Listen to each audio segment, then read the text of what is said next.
آج ہم جس کی پر بات کریں گے وہ یہ کہ قرآن کو سمجھنے کے لیے ٹیکسٹ کو کانٹیکسٹ میں سمجھنا ہوتا ہے۔ جو الفاظ آئے ہیں یا جو عبارتیں ہیں یا جو آیتیں ہیں، ان آیتوں کو کہاں رکھا گیا ہے، کس صورت میں وہ آیت پیوست ہے، اس کے حساب سے معنی کے اندر جدت آتی ہے، اس کے اندر ایک نیاپن آتا ہے، اس کے اندر ایک وہ مفہوم نکل کر آتا ہے جہاں ہمارا ذہن اس سے پہلے نہیں گیا ہوتا ہے۔ اس کی صرف وجہ یہ ہے کہ اس ٹیکسٹ کو ہم کانٹیکسٹ میں سمجھیں۔ جب ہم کانٹیکسٹ کہتے ہیں تو پہلی چیز یہ دیکھ لیجئے کہ word seemingly similar but different, دیکھنے میں تو الفاظ ایک جیسے لگتے ہیں لیکن وہ مختلف ہوتے ہیں لنگوسٹیکلی اینڈ کانٹیکسچولی، زبان میں بھی اس کا معنی الگ ہوتا ہے اور کانٹیکسٹ میں بھی اس کا معنی الگ نکلتا ہے۔ دوسرا یہ ہے کہ meaning is highly affected by context. ہم اس پر اور آگے بات کریں گے کہ قرآن میں جو الفاظ آئے ہیں ان الفاظ کے مفہوم کو متعین کرنے میں کانٹیکسٹ کا بڑا رول ہوتا ہے۔ پھر یہ ہے کہ سینونیم یعنی مترادفات یہ ہیں کہ نہیں ہی ایک بحث ہے۔ کچھ لوگوں کا کہنا ہے کہ قرآن میں جس طرح سے دیگر زبانوں میں بھی مترادفات پائے جاتے ہیں اس طرح سے یہاں بھی سینونیمز پائے جاتے ہیں، لیکن بعض اسکالرز کا کہنا ہے کہ نہیں، قرآن میں کوئی مترادف الفاظ نہیں ہیں، کوئی سینونیمز نہیں ہیں، بلکہ دو الفاظ سیمنگلی اپیرنٹلی بظاہر ایک نظر آتے ہوں لیکن اس کا معنی الگ ہوتا ہے، اس کا معنی الگ ہوتا ہے۔ یہ ہم مثالوں سے اگلے سلائیڈ میں دیکھیں گے۔ Number 4، role of context in Quranic choices of words. قرآن الفاظ جب استعمال کرتا ہے تو بالکل موزوں ترین الفاظ کا انتخاب کرتا ہے۔ کوئی ماہر سے ماہر زباندان اس لفظ کو وہاں سے نکال کر کوئی اور لفظ ریپلیس کرے گا تو اس کے اندر بھونڈا پن پیدا ہو جائے گا، اس کے اندر وہ نزاکت، اس کے اندر جو لطافت یا اس کے اندر جو فصاحت و بلاغت پائی جاتی ہے وہ مس ہو جائے گی۔ اور نمبر 5 یہ ہے کہ linguistic, situational and cultural context. جب ہم کانٹیکسٹ کی بات کرتے ہیں تو ایک تو ہوتا ہے لنگوسٹک کانٹیکسٹ، زبان میں یہ لفظ کیوں آتا ہے، یہ لفظ کیوں استعمال ہوتا ہے، اس لفظ کے اندر عموم ہے، اس لفظ کے اندر خصوص ہے، اس لفظ کے اندر شروعات ہے، اس لفظ کے اندر اختتام ہے، یہ لفظ عام بولی کی ہے، یہ لفظ فصاحت کی ہے۔ یہ کانٹیکسٹ سے سمجھ میں آئے گا، زبان میں یہ طے شدہ باتیں ہیں۔ دوسرا یہ کہ سچویشنل، کون سا سچویشن ہے۔ ایک سچویشن ہے جو آگے ہم دیکھ رہے ہیں کہ بنی اسرائیل کو اللہ کی نعمتیں یاد دلائی گئیں، وہ ایک سچویشن ہے۔ بنی اسرائیل کو بتایا گیا کہ تمہارا جو رویہ تھا اپنے نبی کے ساتھ، کشمکش کا رویہ، حکم عدولی کا رویہ اور اذیت کا رویہ، اس میں تمہیں اپنی اصلاح کرنے کی ضرورت ہے۔ یہ سچویشن انعام کو یاد دلانے کا ہے، یہ سچویشن ان کے رویوں کو درست کرنے کا ہے۔ تو سچویشن کے لحاظ سے بھی الفاظ کے معنی بدل جاتے ہیں۔ اور کلچرل کانٹیکسٹ، کس کلچر میں بات کہی جاتی ہے۔ ایک بات اگر ہم ہندوستانی کانٹیکسٹ میں کہیں گے تو اس کا معنی الگ ہوگا، اور ایک بات امریکہ میں ہم کہیں گے، وہاں کے ہم کانٹیکسٹ میں کہیں گے تو اس کا ایک دوسرا معنی ہو جائے گا۔ تو کانٹیکسٹ سے بھی الفاظ کے معنی بدل جاتے ہیں۔ قرآن پرسائز چوائس آف ورڈز استعمال کرتا ہے اور رائٹ پوزیشن میں استعمال کرتا ہے۔ یہ کانٹیکسٹ کی کیوں سمجھنا چاہیے، اس پر میں نے اختصار کے ساتھ گفتگو کی ہے۔ اب ہم اس پارے کے اندر مثالوں سے بات کریں گے۔ مثالوں میں جانے سے پہلے میں مولانا محی الدین غازی صاحب، جو شہرائے آفاق دینی درسگاہوں کے طالب علم رہے ہیں، مدینہ یونیورسٹی کے بھی فارغ رہے ہیں، قرآن پر گہری نگاہ رکھتے ہیں، کئی کتابوں کے مصنف ہیں، ان سے ہم یہ سوال کرتے ہیں کہ قرآن نے الفاظ کا استعمال کیا، بظاہر بات تو ایک ہی ہے لیکن صرف ایک لفظ کو قرآن نے کہیں بدل دیا، کیا یہ لفظ مترادفات ہیں، سینونیمز ہیں، یا لفظ کے بدلنے سے مفہوم بھی بدلتا ہے؟ قرآن مجید میں سورۃ البقرہ میں، اور خاص طور سے اگر پارے کے لحاظ سے دیکھیں تو پہلے پارے میں بنی اسرائیل کا تفصیل سے تذکرہ ہے، اور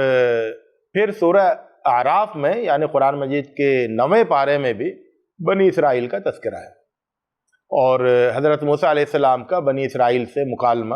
وہ مختلف مواقع کا بیان کیا گیا ہے۔ اس میں ہم کو ایک چیز جو متوجہ کرتی ہے وہ یہ کہ جو الفاظ ہیں وہ دونوں جگہ فرق کے ساتھ استعمال کیے گئے ہیں۔ تو یہ فرق کیوں ہے؟ تو دراصل جب کوئی واقعہ پیش آتا ہے یا کوئی عمل ہوتا ہے تو کسی بھی عمل یا کسی بھی واقعے کے کئی پہلو ہوتے ہیں۔ ایک لفظ سے ایک واقعے کی طرف یا ایک عمل کی طرف اشارہ تو ہو جاتا ہے، لیکن اس کا پورا احاطہ وہ لفظ نہیں کرتا ہے۔ لیکن اگر ایک ہی واقعے کے لیے ایک ہی واقعے کو 2 مرتبہ بیان کیا جائے اور ہر جگہ الگ الگ الفاظ بیان کیے جائیں تو اس سے یہ ہوتا ہے کہ اس عمل کے جو کئی پہلو ہیں وہ سارے پہلو جمع ہو جاتے ہیں۔ آپ نے واقعہ ایک بار پڑھا سورہ بقرہ میں تو ان الفاظ کے ساتھ پڑھا تو ایک تصور آیا، اس کے بعد پھر سورہ اعراف میں پڑھا اور وہاں پر ان الفاظ کے ساتھ پڑھا تو جو تصور میں جو ایک طرح سے مزید کچھ تشنگی رہ گئی تھی یا کچھ پہلو جن کو ابھی اور وضاحت کی جا سکتی تھی ان کی وضاحت ہو جاتی ہے۔ میں اس کی مثال دیتا ہوں کہ ایک جگہ یہ آیا کہ جب حضرت موسیٰ علیہ السلام نے لاٹھی ماری چٹان پر تو فَانْبَجَسَتْ مِنْهُ 12 عَيْنًا، اور دوسری جگہ آیا فَانْفَجَرَتْ مِنْهُ 12 عَيْنًا۔ انبجسا اور انفجرا دونوں میں کیا فرق ہے؟ انبجسا جو ہے وہ کسی بھی چشمے کے پھوٹنے کی ابتدائی کیفیت کو کہتے ہیں، جب پانی رسنے لگے، جب لوگ پیاسے ہوں اور لاٹھی کسی چٹان سے پانی رستے ہوئے دکھے، اس وقت جو خوشی کا عالم ہوتا ہے اور جو شوق کی بےتابی ہوتی ہے کہ ارے پانی یہاں رسنے لگا، یہاں تو پانی کا کوئی نام و نشان نہیں تھا اور پیاس کسے برا حال تھا، تو وہ ایک کیفیت ہوتی ہے۔ اور اس کے بعد پھر جب پانی رستے رستے پھر تیزی کے ساتھ چشمہ بہنے لگے تو وہ ایک دوسری کیفیت ہوتی ہے۔ اس وقت شکر کی اور اس نعمت کو محسوس کرنے کی یعنی اس نعمت کے اظہار کی ظہور کی ایک الگ کیفیت ہوتی ہے۔ تو چشمے لاٹھی مارنے کے بعد چٹان سے چشمہ پھوٹا، یہ تو ایک واقعہ ہوا، لیکن اس واقعے کے 2 پہلو ہیں، ایک اس کا ابتدائی منظر ہے اور ایک اس کا تکمیل کا منظر ہے، اور دونوں منظر جو ہے ایک الفاظ میں تو نہیں بیان ہو سکتے، لیکن اگر ایک جگہ یہ لفظ استعمال کیا اور ایک جگہ یہ لفظ استعمال کیا تو اس طرح سے منظر کی تکمیل ہو جاتی ہے۔ اسی طرح سے آپ دیکھیں کہ ایک جگہ کہا کہ بستی میں داخل ہو جاؤ اور ایک جگہ یہ کہا کہ بستی میں بسیرا کر لو، تو داخل ہو جانا اس کے اپنے تقاضے ہیں، یہی ایک الگ ایک پہلو ہے، اور پھر داخل ہونے کے بعد اس میں جا کے بس جانا اس کا ایک الگ پہلو ہے۔ تو ایک ہی چیز کے ایک ہی حکم کے یہ 2 پہلو ہیں الگ، ایک ابتدائی بات ہے کہ آپ کو داخل ہونا ہے اور ایک اس کی تکمیلی صورت ہے کہ آپ کو جو ہے وہاں جا کے بسیرا کرنا ہے۔ اسی طرح سے جو فرعون جو بنی اسرائیل کے لڑکوں کو یا نرینہ افراد کو قتل کرنے کی جو بات ہے، نرینہ بچوں کو، ایک جگہ یقتل ہے اور ایک جگہ یذبح ہے، تو قتل یا تقتیل اور تذبیح دونوں میں جو ہے وہ فرق ہے نوعیت کا۔ تو تقتیل سے جو ہے ایک کیفیت سمجھ میں آتی ہے اور پھر جو ذبح کرنے کی بات ہے اس سے ایک کیفیت سمجھ میں آتی ہے۔ تو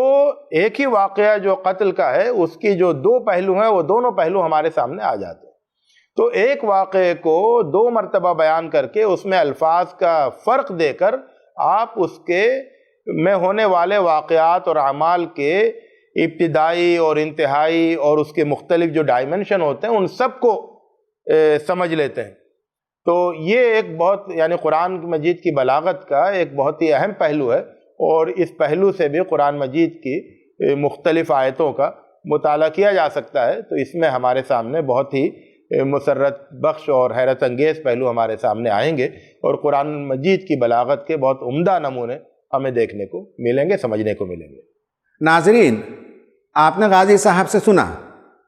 انہوں نے مثالوں سے بتایا اور انہی میں سے بعض مثالوں کو میں نے یہاں بھی لکھا ہے۔ اب میں آپ کو 5 مثالوں کے ذریعے سے بتاؤں گا۔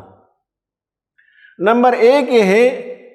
کہ سورہ بقرہ میں اللہ تبارک و تعالیٰ نے فرمایا وَإِذْ أَنْجَيْنَاكُمْ مِنْ آلِ فِرْعَوْنَ يَسُومُونَكُمْ سُوءَ الْعَذَابِ يُذَبِّحُونَ أَبْنَاءَكُمْ وَيَسْتَحْيُونَ نِسَاءَكُمْ۔ یذبحون لفظ استعمال ہوا، کلنگ، ترجمہ میں کلنگ ہے۔ اور دوسری جگہ سورہ اعراف میں اللہ تعالیٰ نے یہ بیان فرمایا وَإِذْ أَنْجَيْنَاكُمْ مِنْ آلِ فِرْعَوْنَ يَسُومُونَكُمْ سُوءَ الْعَذَابِ يُقَتِّلُونَ أَبْنَاءَكُمْ، یہاں یقتلون آیا ہے، یہاں یذبحون کا لفظ آیا ہے۔ عام طور پر ترجمہ میں اس کے لیے بھی کلنگ کا لفظ استعمال ہوا ہے، اس کے لیے بھی کلنگ کا لفظ استعمال ہوا ہے۔ اگر غور سے دیکھیں گے تو یہ جو سورہ بقرہ میں آیت آئی ہے، یہ اللہ تعالیٰ اپنے انعامات کو بیان کر رہا ہے، بنی اسرائیل سے کہہ رہا ہے کہ کس کس طرح سے ہم نے تمہیں انعامات سے نوازا۔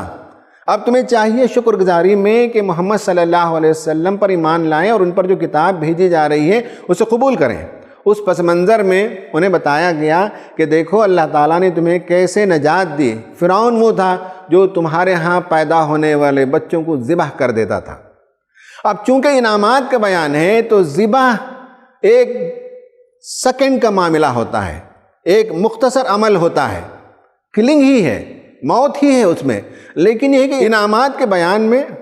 ذبح کا لفظ اللہ تعالیٰ بیان کر کے اسے مختصر کر دیا، جبکہ یہاں بنی اسرائیل کو ان کے رویے پر سرزنش کی جا رہی ہے، اور ہر واقعہ جو یہاں بیان کیا گیا ہے یہاں تفصیل سے بیان کیا گیا ہے۔ اور جب قتل کرتے ہیں تو ایک پورا پروسیس تھا، فرعون نے اعلان کیا تھا، اس کے فوجی آتے تھے، گھر گھر تلاشی لیتے تھے، بچے کی رونے کی آواز آتی تو ماں اس کا منہ بند کرتی تھی، پھر بھی کہیں بچوں کو تلاش کر کے پکڑ لیتے تھے اور بری طرح سے قتل کرتے تھے۔ آپس میں گھروں میں ایک دوسرے میں جب بات ہوتی تھی تو بڑی ندامت ہوتی تھی، شرمندگی ہوتی تھی، اور بہت تعصف ہوتا تھا کہ میرا بچہ قتل ہو گیا، تیرا بچہ قتل ہو گیا۔ قتل کا ایک پورا لمبا پروسیس ہے، جہاں سرزنش کرنی ہے اللہ تعالیٰ نے وہاں اس پروسیس کا تذکرہ کیا، جہاں انعام بیان کرنا ہے وہاں اللہ تعالیٰ نے اس ایکٹ کا جو مختصر ہوتا ہے اس کا تذکرہ فرمایا۔ سبحان اللہ، آپ دیکھیے کہ کیسے مناسب اور پرسائز ورڈز استعمال کرتا ہے کانٹیکسٹ کے لحاظ سے۔ اب آپ دیکھیے کہ دوسری آیت وَإِذْ قُلْنَا ادْخُلُوا هَٰذِهِ الْقَرْيَةَ، کہا گیا بنی اسرائیل سے کہ سرزمین فلسطین میں داخل ہو جاؤ۔ یہاں چونکہ انعام کی بات ہے، احسانات کی بات ہے، تو کہا گیا کہ داخل ہو جاؤ۔ داخل ہونا تو ایک لمحے کا مرحلہ ہے، کسی شہر کی باؤنڈری سے کراس کرنا، یا اس کا پورٹل ہوتا ہے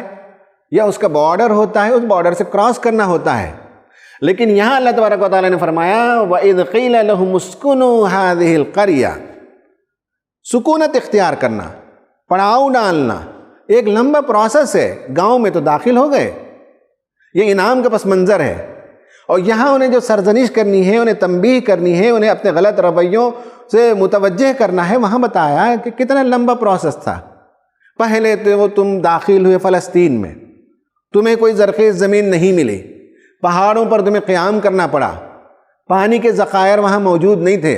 زمین وہاں فرٹائل نہیں تھی۔ آگے جب نیچے کی طرف دیکھتے تو فرٹائل زمین موجود تھی، اور وہاں پانی کے جھرنے بھی موجود تھے، لیکن وہاں کنعانی تھے۔ اب کنعان کے علاقے میں ان کے قریب میں جو خالی زمینیں، وہاں جا کر بسنے کے لیے بھی تمہیں ایک لڑائی لڑنی پڑے گی، اور ان سب امور میں اللہ تعالیٰ نے تمہاری مدد کی، تو وہاں سکونت کا لفظ استعمال کیا۔ ٹھہراؤ، پڑاؤ، یا بستی میں بستی کو بسانے کا عمل، یہ اس پس منظر میں یہ مناسب لفظ ہے، اس پس منظر میں یہ مناسب لفظ ہے۔ پھر فَأَنزَلْنَا عَلَى الَّذِينَ ظَلَمُوا رِجْسًا مِّنَ السَّمَاءِ، نافرمانیاں جب انہوں نے کی تو اللہ تعالیٰ نے ان پر عذاب نازل کیا۔ انزلنا، نازل ہونا ایک انسٹنٹ واقعہ ہے، ایک چھوٹا سا ایکٹ ہے۔ اور یہاں دیکھیں کہ فَأَرْسَلْنَا عَلَيْهِمْ رِجْزًا مِّنَ السَّمَاءِ بِمَا كَانُوا يَظْلِمُونَ، یہاں ارسلنا، بھیجنا، جب قرآن یہ لفظ استعمال کرتے ہیں بارش کے لیے تو ہواؤں کو وہ بھیجتا ہے،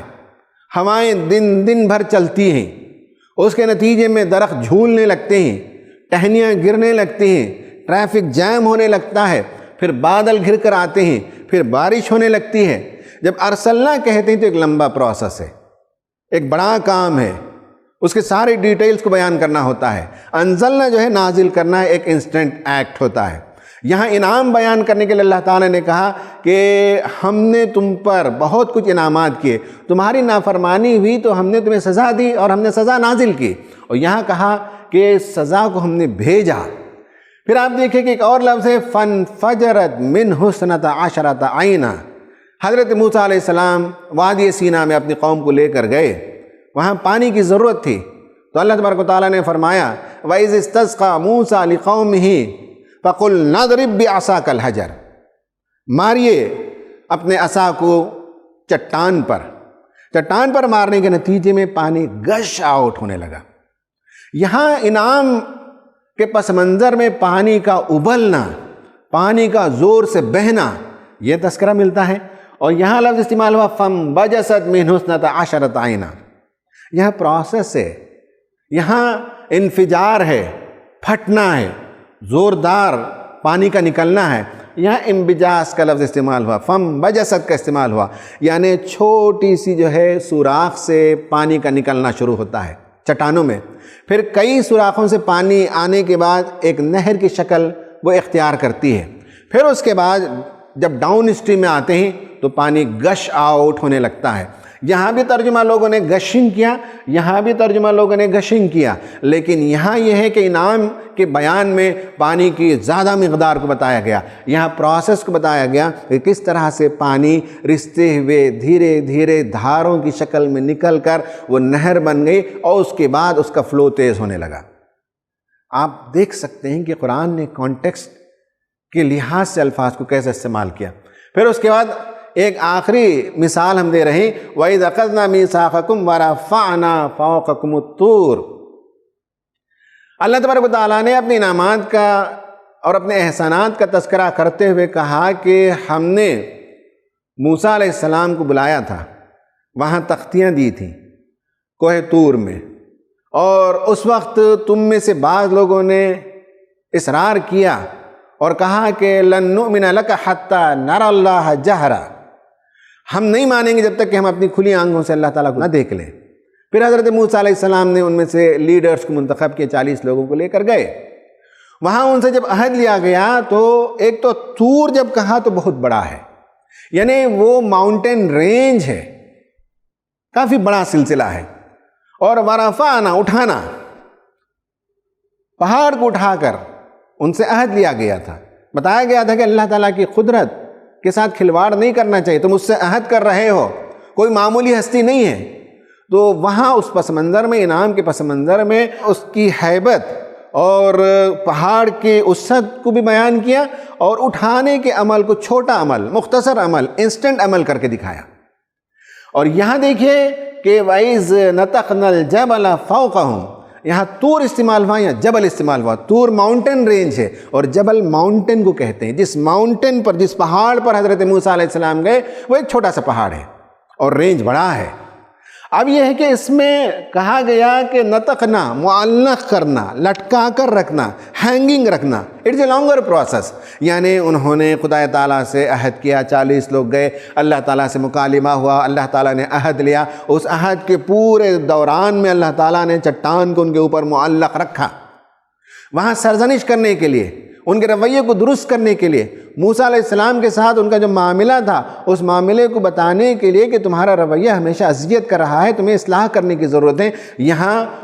پہاڑ کو چھوٹا اور اس کے معلق کرنے کے پروسیس کو لمبا کر کے دکھایا گیا۔ یہاں بڑے پہاڑ کے اس سلسلے میں اللہ تعالیٰ نے بلایا موسیٰ علیہ السلام کو، اور اللہ تعالیٰ نے انعام دیا، اور تمہارے 40 لیڈرز جب آئے تو ان کے اوپر پہاڑ کو اٹھا کر اللہ تعالیٰ نے عہد لیا۔ خواتین و حضرات، میں نے یہ اس لیے بیان کیا کہ تاکہ آپ کو معلوم ہو کہ آپ بھی مختلف مواقع میں گفتگو کرتے ہیں، ایک ہی موضوع ہوگا، ایک ہی بات ہوگی، لیکن کانٹیکسٹ کے بدلنے سے آپ الفاظ کو بھی بدل دیں گے۔ مثال کے طور پر آپ نبی کریم صلی اللہ علیہ وسلم کی سیرت پر مسجد میں مسلمانوں کے درمیان گفتگو کر رہے ہوں تو آپ نبی کریم صلی اللہ علیہ وسلم کو رحمت للعالمین بتائیں گے، تقریر کی شروعات ہی سے نبی کریم صلی اللہ علیہ وسلم کی عظمت کا تذکرہ کریں گے، آپ کے اخلاق عالیہ کا ذکر کریں گے، آپ رحمت ہیں یہ تذکرہ کریں گے، اور اس سے آپ کنکلوژن پر لائیں گے کہ اللہ کے رسول صلی اللہ علیہ وسلم سے محبت ہو اور آپ کی اطاعت ہو۔ یہی بات آپ ایک اسکالرلی محفل میں، کسی انسٹیٹیوشن میں جہاں مسلمان بھی غیر مسلم بھی آپ بات کر رہے ہوں اور رحمت للعالمین پر بات کر رہے ہوں، تو آپ کی شروعات یہ نہیں ہوگی رسول اللہ کی عظمت سے، آپ کی شروعات رسول اللہ صلی اللہ علیہ وسلم کے اخلاق عالیہ سے نہیں ہے۔ آپ وہاں گفتگو کریں گے کہ کس طرح سے نبی کریم صلی اللہ علیہ وسلم نے دنیا کو وہ تعلیمات دیں، وہ ٹیچنگز دیے جس کے نتیجے میں پوری دنیا میں بلیسنگ چھا جا سکتی ہے۔ وہاں آپ مرسی کے معنی ملیں گے، یہاں رحمت للعالمین بلیسنگ کے معنی ملیں گے۔ دنیا کو خوشحال کرنا، دنیا میں خوشحالی آئے، دنیا میں بہبودی آئے، دنیا میں ترقی آئے، دنیا میں کسی طبقے کو کسی قسم کی تکلیف نہ ہو، یہ پورا نظام آپ نے دیا۔ جب آپ بات کریں گے تو پھر وہ عظمت تک پہنچیں گے۔ آپ نے مسلمانوں کے درمیان عظمت سے شروع کر کے اطاعت پر ختم کیا، اور آپ نے اسکالرز کی محفل میں نبی صلی اللہ علیہ وسلم نے دنیا کے لیے زندگی بخش پیغام دیا، وہاں سے گفتگو کر کے اس طرح سے اختتام کریں گے کہ سامعین کے دل و دماغ پر نبی کریم صلی اللہ علیہ وسلم کی عظمت چھا جائے۔ یہ فن ہمیں قرآن سکھاتا ہے کہ کانٹیکسٹ کے لحاظ سے آپ الفاظ کو بدلیں گے، عبارتوں کو بدلیں گے، جملوں کو بدلیں گے، تاکہ اس کا مفہوم اس پس منظر میں بالکل واضح ہو جائے۔